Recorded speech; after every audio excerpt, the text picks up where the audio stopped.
Irmãos, para esta noite venho trazer uma mensagem que trata a respeito da preguiça e o antídoto da preguiça, da virtude da diligência.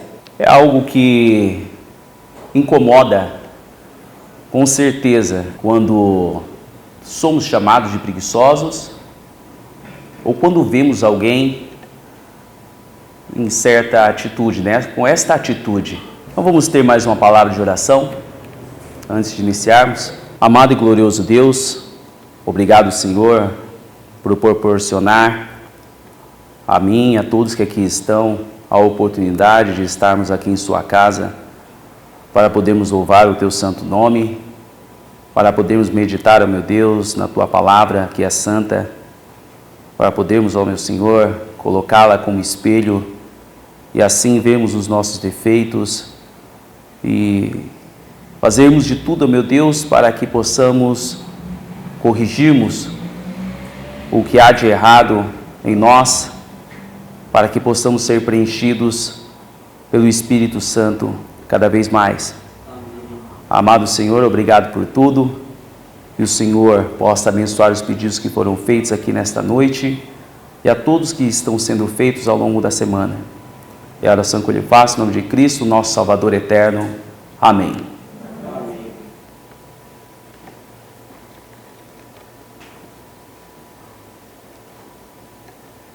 Irmãos, ninguém pretende ter como predicado, ligado ao seu nome, a palavra preguiçoso, ou como uma pessoa contrária ao trabalho. Todos temos a plena compreensão de que a preguiça é um vício que corrói o uso adequado de um presente maravilhoso dado por Deus, que é o descanso. O lazer, dividido em porções equilibradas, é um dom divino que nos revigora. Mas a complacência contínua com o lazer, em prejuízo das responsabilidades atribuídas, incumbidas por Deus, gera destruição em nós e para os outros. No entanto, o poder de destruição da preguiça, o seu poder, ele está infiltrado em raízes mais profundas do que a simples ideia de procrastinação, que significa a protelação de um ato, ou seja, deixar um assunto para resolver depois, ou a realização do trabalho de forma descuidada, desmazelada, sem zelo, de forma negligente, ou então tão somente não cumprir com o trabalho ou a tarefa da qual era responsável.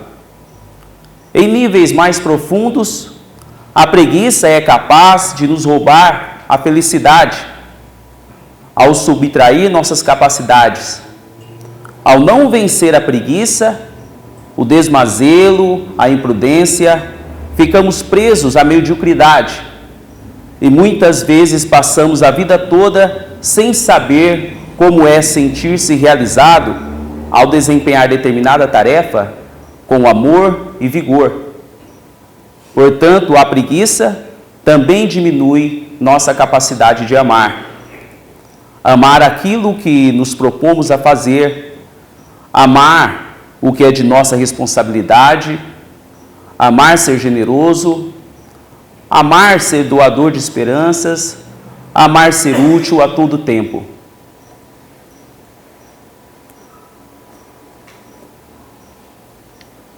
Todos nós um dia fomos, ainda somos, e muito provavelmente, enquanto estivermos em carne, seremos tentados a não fazer o máximo, a encontrar caminhos mais suaves, um atalho talvez. Todos nós, de diferentes formas, somos tentados ao pecado do esforço mínimo para as boas coisas. Devemos ter em mente sempre as consequências que estão em jogo em nossa vida espiritual e material. Como servos da palavra do Senhor, discípulos de Deus e do Salvador, Senhor Jesus Cristo, devemos procurar entender o porquê repetidamente Deus nos manda a buscar a virtude da diligência, do zelo, do cuidado, a sermos consistentes, perseverantes, corajosos. E só como informação, trago que a palavra diligência, vem o verbo do latim, ele é um verbo que significa amar. Diligens, diligente, significa aquele que ama. Portanto, ao contrário da preguiça, a diligência nos ensina que devemos amar fazer, amar realizar, nos dispormos sempre com energia, com vitalidade, para fazer tudo aquilo o que nos convém fazer. Em Gálatas, capítulo 2, versículo 10.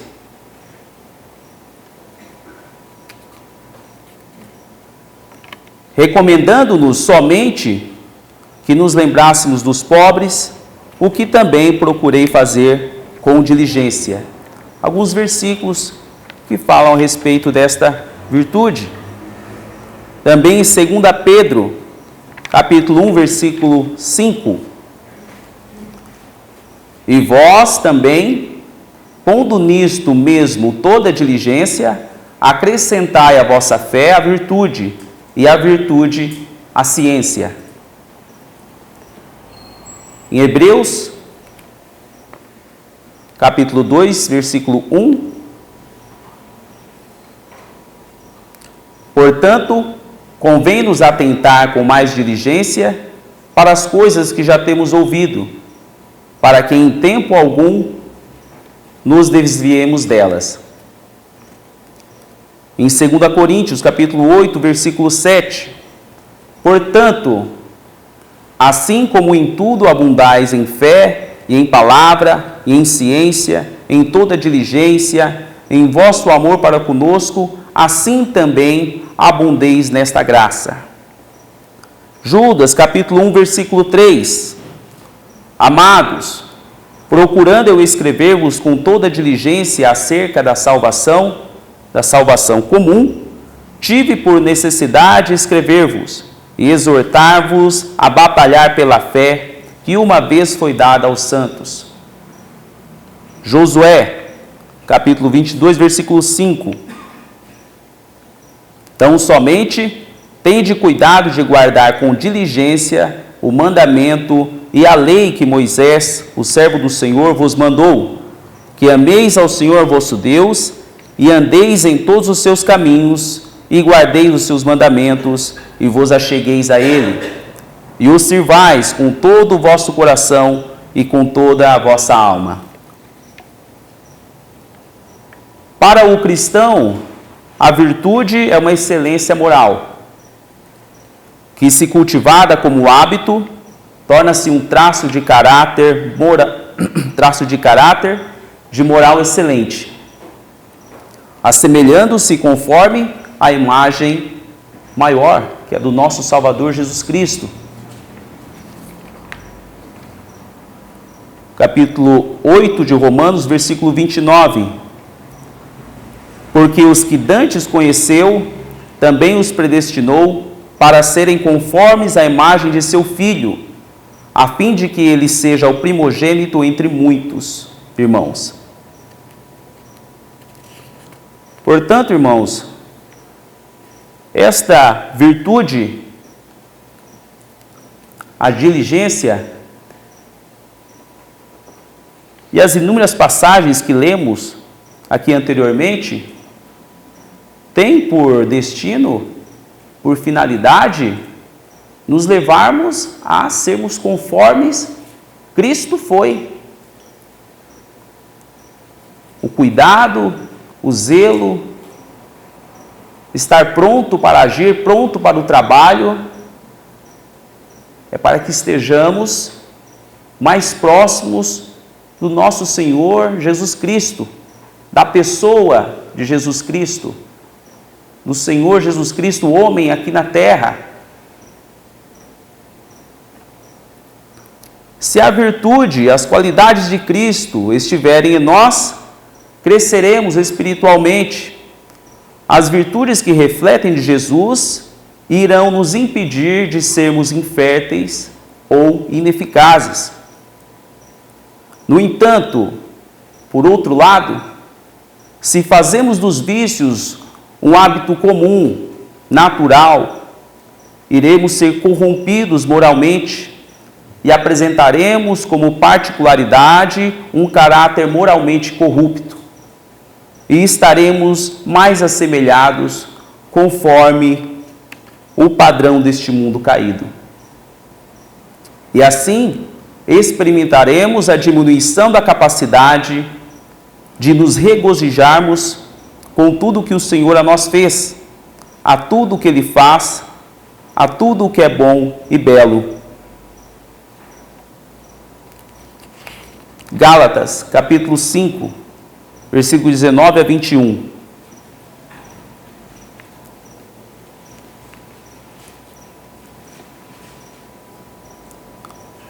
Porque as obras da carne são manifestas, as quais são adultério, fornicação, impureza, lascívia, idolatria, feitiçaria, inimizades, porfias, emulações, iras, pelejas, dissensões, heresias, invejas, homicídios, bebedices, glutonarias e coisas semelhantes a estas, acerca das quais vos declaro, como já antes vos disse, que os que cometem tais coisas não herdarão o reino de Deus.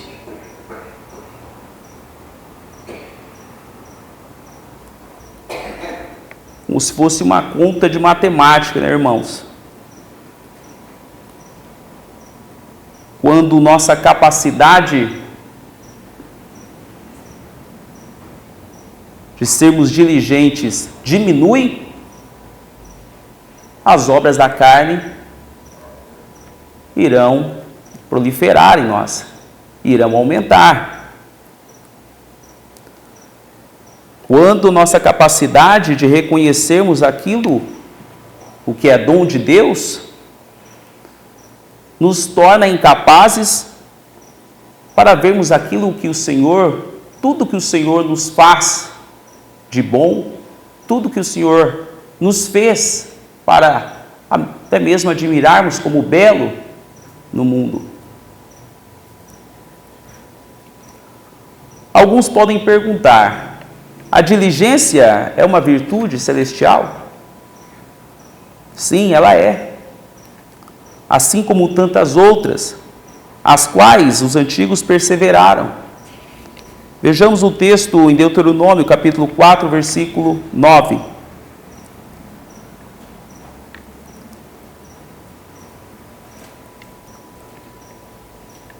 Tão somente guarda-te a ti mesmo e guarda bem a tua alma, que não te esqueças daquelas coisas que os teus olhos têm visto, e não se apartem do teu coração todos os dias da tua vida, e as farás saber a teus filhos e aos filhos de teus filhos.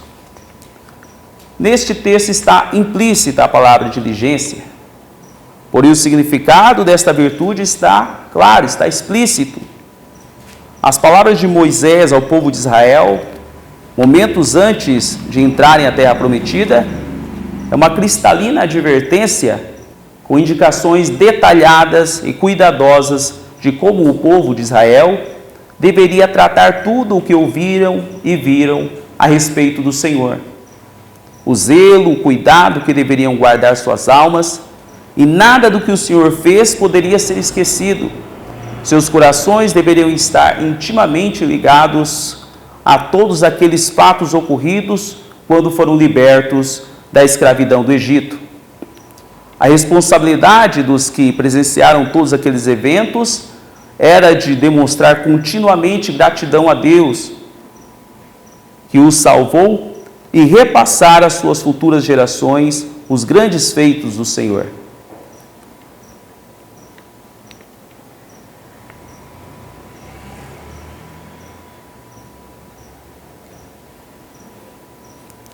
Vejamos mais alguns exemplos acerca da diligência. Provérbios, capítulo 13, versículo 4. A alma do preguiçoso deseja, e coisa nenhuma alcança, mas a alma dos diligentes se farta. Em Salmos, capítulo 119, versículo 4. Tu ordenaste os teus mandamentos para que diligentemente os observássemos. Romanos, capítulo 12, versículo 11. Não sejais vagarosos no cuidado, sede fervorosos no espírito, servindo ao Senhor. Em 2 Tessalonicenses, capítulo 3, versículo 10 e 11. Porque quando ainda estávamos convosco, vos mandamos isto, que se alguém não quiser trabalhar, não coma também. Porquanto ouvimos que alguns entre vós andam desordenadamente, não trabalhando, antes fazendo coisas vãs. Falta de diligência. 2 Pedro, capítulo 1, versículo 10. Portanto, irmãos, procurai fazer cada vez mais firme a vossa vocação e eleição, porque, fazendo isto, nunca jamais tropeçareis. Se estivermos firmes com o propósito de agradarmos ao Senhor, jamais tropeçaremos.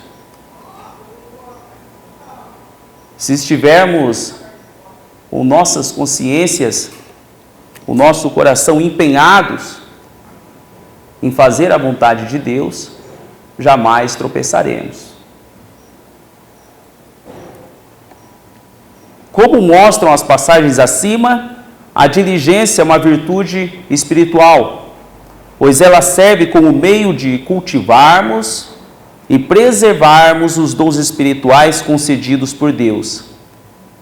É uma virtude que amplifica nossa capacidade de nos deleitarmos profundamente no Senhor.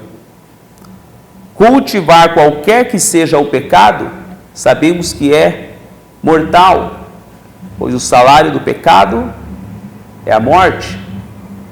O vício da preguiça é uma forma de cultivo em que o amor diminui e alimenta o crescimento da impiedade no coração.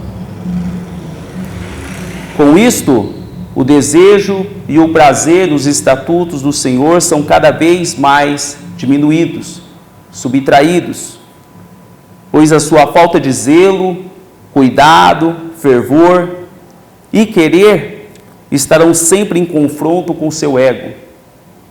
Suas necessidades estarão sempre à frente das necessidades do seu próximo. Não terá como prioridade demonstrar-se apto para o trabalho da obra do Senhor. Diante disso, irmãos, vamos a alguns versículos em que a Bíblia menciona, caracteriza o preguiçoso. Provérbios, capítulo 26, versículo 14.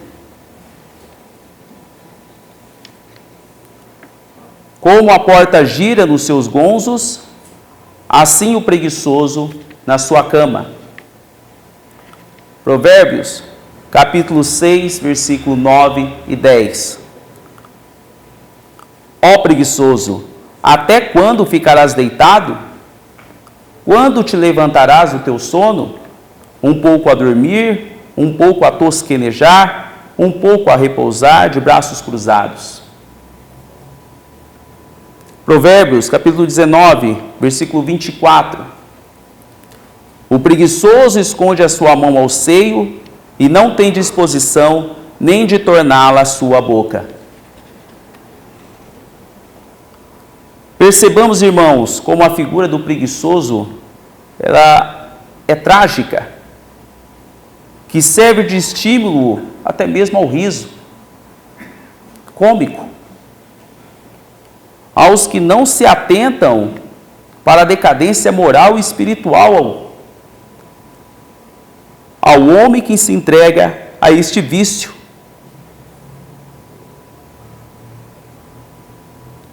Ao homem que acha graça, que dá risada, que muitas vezes, infelizmente, tem essa imagem como algum reflexo, como algum tipo de exemplo.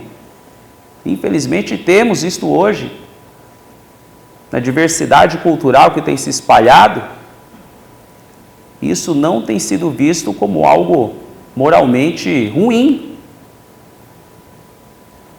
Aos que não se atentam para essa decadência moral e se entregam a esse vício, é terrível, pois a imagem de Deus não foi criada para ficar a bocejar e pestanejar por horas intermináveis ao longo de nossas vidas.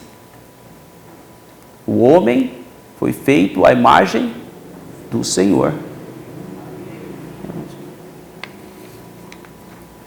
Irmãos, portanto, estejamos atentos ao homem preguiçoso que ainda pode habitar em nós, que fica a nos dizer que devemos dormir quando deveríamos levantar, nos aconselhando a descansar quando deveríamos trabalhar.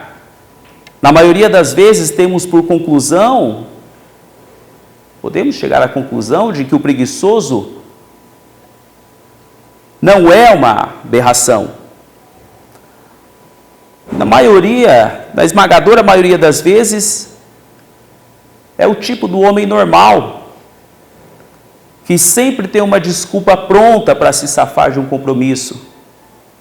Muitas desculpas, adiamentos, e isto passa-se muitas vezes de forma imperceptível.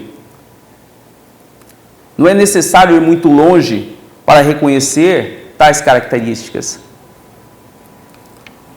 Provérbios, capítulo 24, versículo de 30 a 34.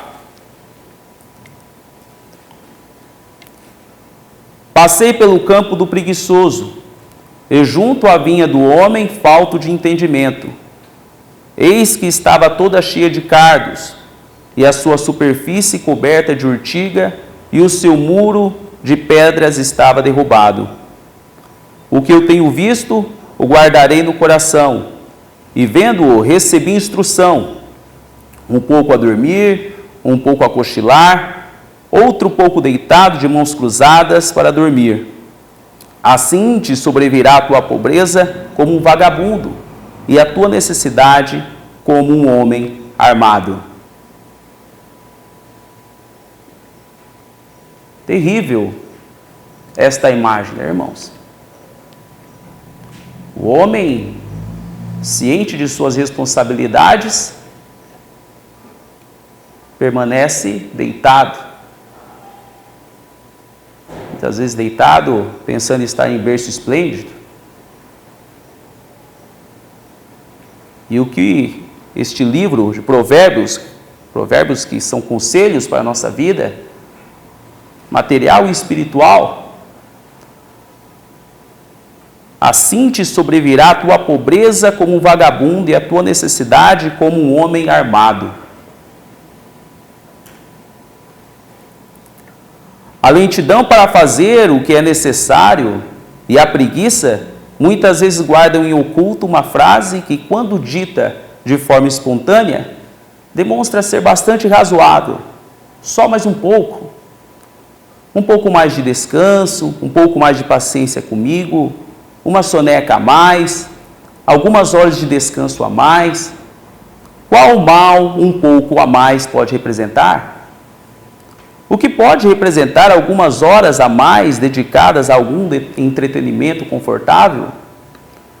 Quando tais ocorrências são meramente ocasionais, em que não representem a regra, porém a exceção, quando o descanso ou as horas dedicadas a qualquer que seja o lazer não seja a profissão de fé de um indivíduo,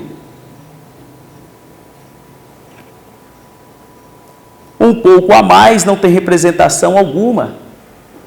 No entanto, quando estas frases, só mais um pouco, só mais um pouquinho, começam a serem posicionadas, acumuladas, sobre um monte de outros bilhares e só mais um pouco, será necessário reconsiderar a visão sobre este homem, ou mesmo sobre nós.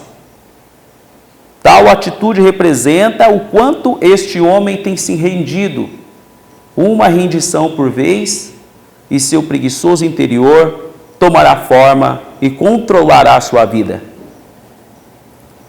Qual a diferença que existe entre um homem diligente e o outro não? Entre alguém que demanda maior esforço, ânimo, coragem, cuidado, zelo, perseverança, e outro que sempre está a perseguir a inatividade, quando muito a se alegrar com a mediocridade? Ambos são homens criados por Deus, sujeitos às mesmas condições. Da mesma forma como o homem vagaroso, ocioso, preguiçoso, o cristão diligente, também tem desafios difíceis para enfrentar dia a dia. Porém, sua norma de vida deve ser contrária. Ele está sempre apto para o trabalho, com energia suficiente, com as mãos ávidas para o labor do Senhor. Ao invés da rendição, se coloca ao campo de batalha, vencendo uma a uma de todas as suas dificuldades, indo de encontro, passo a passo, na direção que Deus dá, sempre por meio da força que o Senhor o concede. A consequência é que, com o passar do tempo, ao lidar com as vitórias ou derrotas dos passos que damos em direção ao caminho da diligência espiritual, determinará o espaço que destinamos às armadilhas do diabo, entre elas a preguiça. A realização das pequenas tarefas, dos pequenos trabalhos diários, da dedicação contínua à leitura da palavra do Senhor, do esforço em demandar mais tempo para orar e suplicar a Deus, para que a sua vontade e sua força operem em nós, com certeza serão armas espirituais eficazes. E Deus nos livrará do laço do passarinheiro, da peste perniciosa. Ele nos cobrirá com suas penas e debaixo de suas asas estaremos seguros. A sua verdade será escudo e broquel. Não temeremos espanto noturno, nem seta que voe de dia, nem peste que ande na escuridão, nem mortandade que assole ao meio-dia. 1000 cairão ao nosso lado, e 10.000 à nossa direita, mas não seremos atingidos. Salmos, capítulo 91, versículo 3 ao 7. Amém, irmãos? É a mensagem que eu tinha a trazer aos irmãos. Espero ter contribuído para a obra do Senhor. Amém. Amém.